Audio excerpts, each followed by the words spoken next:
West Bengal municipal service কমিশনের পক্ষ থেকে আবারও একটি নিয়োগের নোটিফিকেশন প্রকাশিত হয়েছে।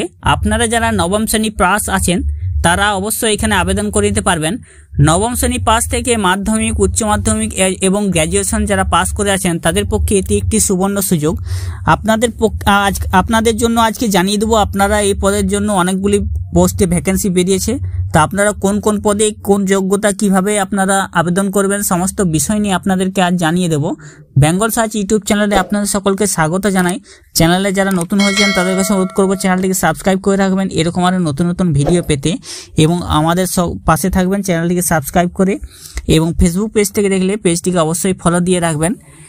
আমার সামনে যে নোটিফিকেশন দেখতে পাচ্ছেন ওয়েস্ট বেঙ্গল মিউনিসিপ্যাল সার্ভিস কমিশনের পক্ষ থেকে যে নোটিফিকেশন বের হয়েছে সেখানে অনেকগুলি পোস্টে নিয়োগের বিজ্ঞপ্তি বের হয়েছে, এবং এখানে recruitment examination 2023 for the post of sub assistant engineer, accountant, sanitary inspector, cashier, clerk, sanitary assistant এবং ওয়ার্ক সরকার পদে নিয়োগের জন্য ভ্যাকেন্সি বেরিয়েছে। সমস্ত ভ্যাকেন্সিগুলোর আমরা যে যোগ্যতা এবং বয়স আমরা আজকে আপনাদেরকে জানিয়ে দিচ্ছি। অনলাইনে অ্যাপ্লিকেশন আপনারা এখান থেকে করে নিতে পারবেন। এই অনলাইনে অ্যাপ্লিকেশন শুরু হচ্ছে আপনাদের জন্য 8 জানুয়ারি থেকে আপনারা অনলাইনে আবেদন করতে পারবেন। 1 নম্বর যে পোস্ট আছে সেটা হচ্ছে sub assistant engineer. Sub assistant engineer সিভিলের জন্য একটি ভ্যাকেন্সি আছে, এবং আপনাদের যোগ্যতা হচ্ছে আপনাদেরকে ডিপ্লোমা ইন সিভিল ইঞ্জিনিয়ারিং। আপনাদেরকে সিভিল ইঞ্জিনিয়ারিং এর ডিপ্লোমা করে থাকতে হবে যে কোনো রেকগনাইজ ইউনিভার্সিটি অথবা ইনস্টিটিউশন থেকে, যেটা AICTE অ্যাপ্রুভ হবে, এবং আপনাদেরকে অবশ্যই ডিজারেবল থাকতে হবে সিভিল ইঞ্জিনিয়ারিং এ, এবং আপনাদের বয়স হতে হবে 24 থেকে 40 বছরের মধ্যে। 2 নম্বর পোস্ট হচ্ছে অ্যাকাউন্ট্যান্ট। অ্যাকাউন্ট্যান্টের জন্য ভ্যাকেন্সি হচ্ছে একটি, এবং যোগ্যতা হচ্ছে গ্র্যাজুয়েশন, কমার্স গ্র্যাজুয়েট। আপনাদেরকে অ্যাকাউন্ট্যান্ট পদের জন্য কমার্স গ্র্যাজুয়েট হতে হবে, এবং বয়স হতে হবে 18 থেকে 40 বছরের মধ্যে। 18 থেকে 40 বছরের মধ্যে বয়স, এবং আপনারা যারা SC ST OBC আছেন তারা অবশ্যই এখানে বয়সের ছাড়টা পেয়ে যাবেন। 3 নম্বর হচ্ছে ক্যাশিয়ার। ক্যাশিয়ার পদের জন্য একটি ভ্যাকেন্সি, যেটা জেনারেলদের জন্য রিজার্ভ, এবং ক্যাশিয়ার পদের জন্য আপনাদেরকে অবশ্যই মাধ্যমিক পাস করে থাকতে হবে, এবং 2 বছরের আপনাদেরকে এক্সপিরিয়েন্স থাকা দরকার অ্যাকাউন্টিংয়ে 2 বছরের এক্সপিরিয়েন্স, এবং সাথে মাধ্যমিক পাস হতে হবে, এবং বয়স হতে হবে 21 থেকে 40 বছরের মধ্যে, এবং কম্পিউটার নলেজ অবশ্যই থাকতে হবে সফটওয়্যারে, অ্যাকাউন্টেন্ট সফটওয়্যারে, এবং যারা SC ST OBC আছেন তারা বয়সের ছাড় পেয়ে যাবেন। 4 নম্বর হচ্ছে স্যানিটারি ইন্সপেক্টর। স্যানিটারি ইন্সপেক্টরের জন্য একটি ভ্যাকেন্সি আছে।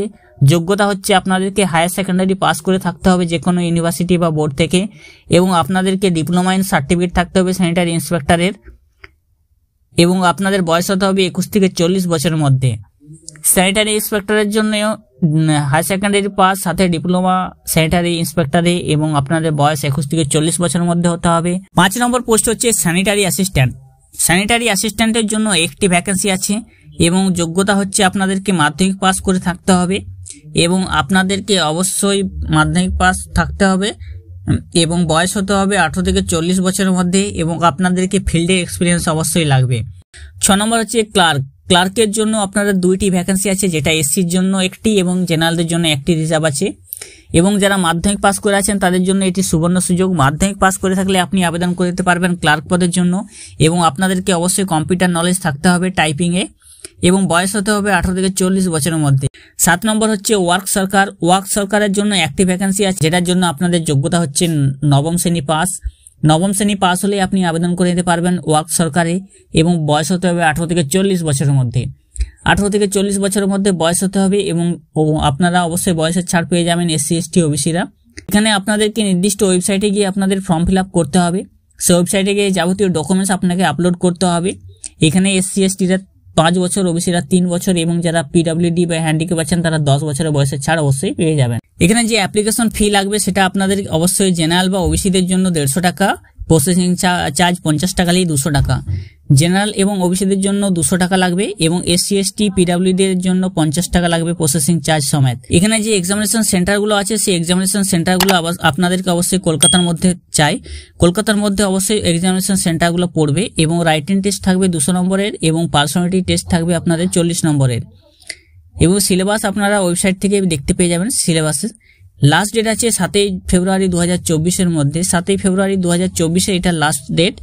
তো 7 ফেব্রুয়ারি 2024-এর মধ্যে আপনাদেরকে আবেদন করতে হবে। আপনাদের সুবিধার্থে লিঙ্কটি আমি ডেসক্রিপশন বক্সে দিয়ে রাখবো, আপনারা সেখান থেকে গিয়ে সরাসরি আবেদন করে নিতে পারবেন এই পদের জন্য। এবং যারা জানেননি তাদের মধ্যে ভিডিওটা অবশ্যই শেয়ার করে দেবেন, চ্যানেল নতুন হলে সাবস্ক্রাইব করে রাখবেন। নমস্কার।